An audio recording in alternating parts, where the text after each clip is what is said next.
Good morning. A few notes made while on the trail and about the grain markets. I'm Rich Paz for Critical Point, Friday the 13th, and it's 9:49 a.m. Eastern Time. And what I wanted to point out is you're going to hear increasing discussion that bigger crops get bigger. And yes, there is that potential right into the January annual report. However, when I dial in higher numbers, the model does not care. And the model is suggesting it's going to take drastically higher numbers to show we are really swimming in grain when we're really not at this point, okay? So we're going with the idea that, yes, the market has dialed in all or practically all of possible, feasible, even daydreaming bearish information, okay? So I like the response of the grains at this time, and we want to stay with that. And what I've got for you is additional upside objectives. In the corn market, we want to consider the 420s, even while on the weekly chart we have the 440s to 460s. But the 420s may be here as soon as next week. Now we also have for the soybeans 1040s, but do keep in mind that I showed on a weekly chart a different calculation for larger trends of 1080s or better. In the December wheat, Chicago, we have a target of $6, and then we have a range of $6.13 to $6.30. So again, I think we're probably going to see some improving numbers here into January. Won't be surprised it goes the other way, and I think we are in La Nina, even if the government hasn't claimed it officially. And I anticipate some concerns in South America with La Nina.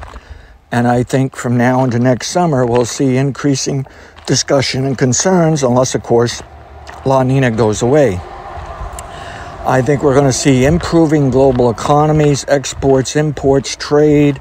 I think the whole world is going to change in their political trends since 1980. And I think it's going to bring a new enthusiasm and encouragement. And I think we're just going to do more business, and we're going to start working these prices higher for commodities overall. Commodity indexes look really good to me. Still may not bottom until early next year. And individual commodities can still have problems over the next couple of years.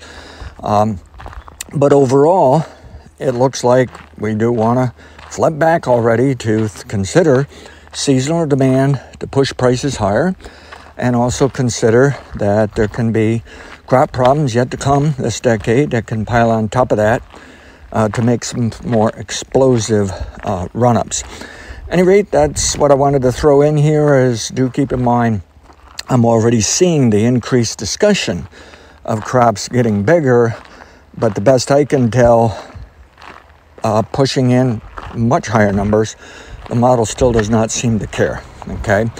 And I like this behavior we're seeing with wheat as the leader, but I like what I see in soybeans and corn as well. Have a great weekend. Past results are not necessarily indicative of future results. I'm still on the trail. Had a little run-in with a black bear up on Katahdin Mountain, northern Maine. When he came up behind me about 30 feet from me, and when my daughter said, "Oh, you got a bear behind you."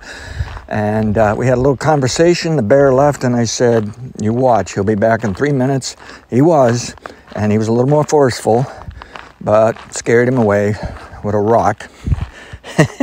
So fun times on the trail, and pleased at how today's technology is working, where I can keep trading and keep doing business, even while hiking out on a mountain. Hope you have a great weekend. Thank you for being a subscriber. If you're not a subscriber, go to criticalpointpod.com. Thank you.